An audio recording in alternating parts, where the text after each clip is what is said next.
Wednesday, June 18th. Mama sent me to Fulton's today for the mail. Papa and Arliss are busy in the pastures burning needles off the prickly pear cactus so our cows can eat the leaf pads.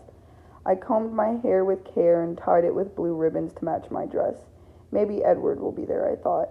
As Pegasus and I neared the store, Edward was coming from the opposite direction. The sight of him always makes my heart leap. I slid off Peg's bare back and tied him to the fence, lingering for a time. "Guten Tag, Sophie," Edward said as he dismounted next to me. "How is it going with you?" "Good." I accepted that the war is coming closer. He nodded and hesitated for a moment. "Can you keep a secret?" "Of course. Your father may have told you that I joined the Union Loyal League. I went to the meeting on Bear Creek." I shook my head. "Nien." He said nothing. "But why?" "Because I'm worried about Captain Duff." "A good reason not to join the League," I said. "That's why we have the militia." "That's not enough for me. The war is bigger than comfort, Sophie." "Now you sound like Papa." "Good. I admire your father. My own father chooses to keep quiet." "Maybe he's wiser." "If so, then I choose to be a fool like William Tell." I stared at him, not knowing what to think or say.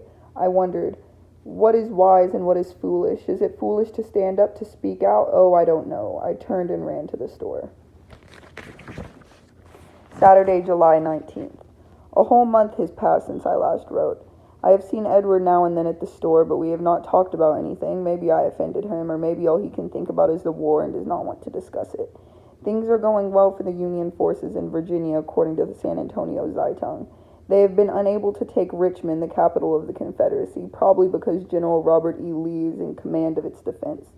Here at home, things are not going well either. General Herbert declared our County Kendall and other German counties around us to be in open rebellion against the Confederacy.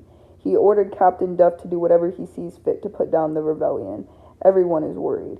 Even now, Papa and Edward are away in emergency meeting of the Union Loyal League. When Papa left this morning, he promised he would return late tomorrow. All the signs have been good. My mockingbird was sitting on its usual branch, and while I pondered what to write in my journal tonight, the music box finished turning with her face to me. I hope these signs mean they will return safely with good news for a change. But what could it be? That the war is over? I hardly think so. How men can fight in this heat is more than I can understand. The air feels like the inside of an oven. I long for a cool breeze carrying the smell of rain. It would be lovely to lie in bed at night without a care and listen to the raindrops pattering on the roof. The only good news is that Grossmutter's seeds have come up. They are pinks. I planted them at the edge of the gallery, and now they are full flowers in every shade of red. Sunday, July 20th. At supper time, Papa still had not come. Mamma nursed Lena and put her to bed. Then the three of us sat down at the kitchen table to eat. It was Willie who gave voice to dread in my heart. "Why hasn't Papa come yet?" He searched Mamma's face for an answer. "Did the soldiers shoot him?" "Ach, Willie, nein," Mamma said. "What makes you say such a thing?" "Because he said he would fight. Then he said he wouldn't. Remember?" Mamma cooed, something smoothing the frown on his forehead. Later, when darkness began to fall, I lightened the oil lamp and far more candles than we needed. The little ones were asleep, and Mamma sat at the piano playing a piece by Schumann called Dreaming. I sat on the sofa reading Schiller's play The Maid of Orleans. Mamma says I read too much for my own good. Good for what? One of the best things about reading is that it can take you to some other place and time. You can be someone besides yourself. At that moment, I was Joan of Arc, leading the French army to victory. You are probably surprised that I, who hate war, would enjoy being Joan. I have to admit that there is something glorious about war, at least in reading about it. War makes heroes and villains. It makes people their best or worst, and I intend to be my best. When Max began barking, Mamma stopped playing abruptly and turned to me. I knew the same question had sprung to both of our minds. Was it Papa or the Vigilance Committee, or Captain Duff and the company? Before I could lay my book aside to get the pistol out of the drawer, Mark's barking changed to yelps of joy. It was Papa. I wanted to yelp too. Mamma let out her breath, then strangely enough, as I unlocked the door, she went back to playing the piano. "It's Papa," I said. She nodded as if only glad it was not someone else. I opened the door. Papa. All I could see was his dark form leading Bucophilius to the barn. He raised his arm. "Guten Abend, Sophie." Leaving the door opened, I hurried into the kitchen to set out his supper, for it seemed Mamma was not going to. Even when Papa stepped inside and stood beside her, a bag of flowers slung over his shoulder, she did not stop playing. He set the bag down, leaned over, and kissed the back of her neck. Mama squealed like a girl, stood up, and they embraced. "What have you brought me, Frederic?" she said, eyeing the bag. "A pearl necklace?" Though Papa smiled, he did not look happy. "Perhaps I should have, but you can't eat pearls. It's wheat flour from Fitch Tinger, with his best regards."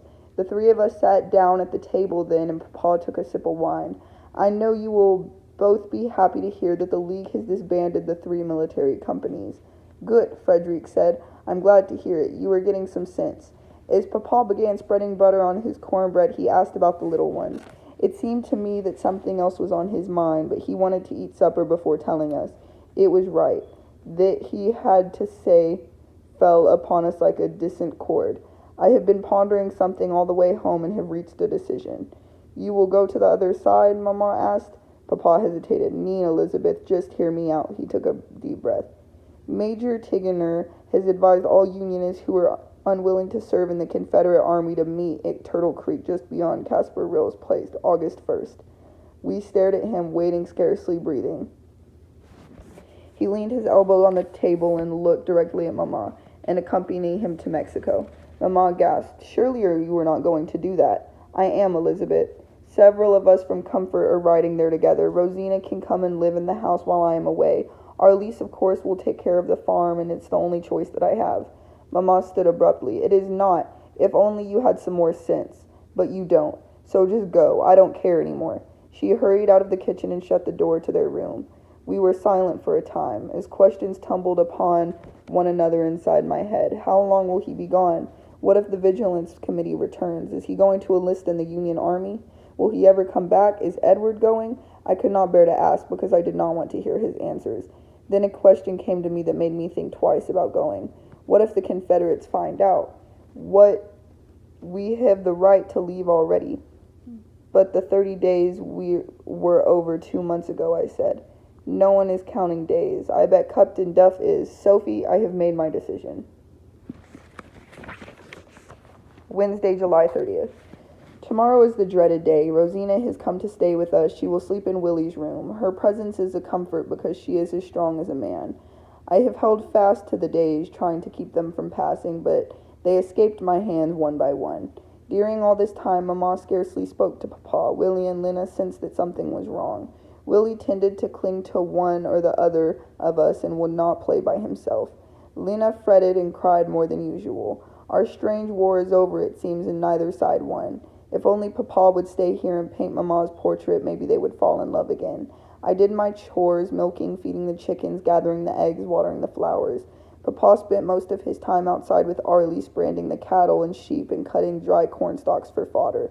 Unfortunately, Arlise is too old for conscription and does not want to fight anyway. And Edward is too young, isn't he? This morning I went to Fulton's for our mail, and Edward was there. He looked so manly as in his gingham shirt, a bandana around his neck, and his trousers tucked in his boots. We said Guten Morgen to each other. I scarcely knew what else to say. I could not talk about what was in front of my mind, Papa leaving for Mexico, nor could I ask if he was going. As I was about to mount Pegasus and ride home, Edward came striding out the door. "Sophie, wait," he called. I caught my breath.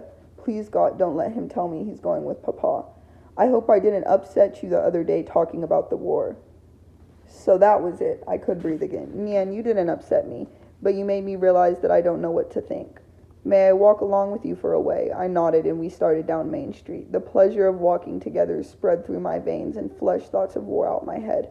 I was leading Pegasus, and he kept coming up and sticking his head between us. "Peg likes you," I said. Edward grinned. "How about you?" I stared at him. "Do you like me too?" He asked. "Of course I like you, Edward." "I mean, do you like me a lot?" "Why do you want to know?" "Because I like you a lot, Sophie, and I'm leaving." My heart did not know whether to fly or fall. "I'm leaving for Mexico tomorrow, and I wanted to say off Wiedersehen." I gasped. "You too, Edward? Why would you go? You're only 15. "Because 17-year-olds are being conscripted now, and Duff's men are taking anyone who looks close to that. It is true that Edward could pass for 17. I feel almost a child with him, almost as if he is Papa. I knew there is no use in trying to change his mind. He reached in his pocket, pulled out a folded piece of paper, and handed it to me. "For you. I unfolded it carefully. There was a fine line drawing of the Parthenon, as it must have looked once. How beautiful, Edward. Is it mine to keep? Ja, a keepsake to remember me by. I'll put it in my journal. We walked down the sloping road to the creek crossing and stopped. It was shady and cool there under the tall cypress trees with the water rippling over the roots. This is where Old Man Owl lives, I said. Do you want to see him? The corner of his mouth curled up. Sure. We crossed the creek and I stepped off the road to the biggest cypress of all. I knelt beside one of its roots and pointed to the owl face. Here, do you see his beak and eyes? One is winking. Do you see it? Ja, ja, Sophie, I see. Maybe he's winking because he knows what I'm thinking. I stood and looked at him, waiting. I want to ask you a question, he said. What is it? May I kiss you? Thoughts of Old Man Owl flew out my hand. No boy has ever asked to kiss me. I didn't know what to do. What if I never saw Edward again? What if his last memory of me was that he asked me to kiss me and I said nyen? So I said ja and lifted my chin ever so slightly. He took my face in his hands and leaned down. I saw the sunlight in his hair, the little scar above his eyebrow, his blue eyes. Then I closed my eyes and held my breath. He kissed me lightly. Oh, wonder of wonders. Even after he straightened up, I could still feel the tingle of his lips on mine. Donkey, Sophie, he said, I will write to you. Then he dipped his head. Auf Wiedersehen, Edward, until we see each other again. I hoped the words were literally true. He turned and walked swiftly up the road and disappeared. I forgot to tell him that I like him a lot too, but I think he knows since I let him kiss me. In return, Edward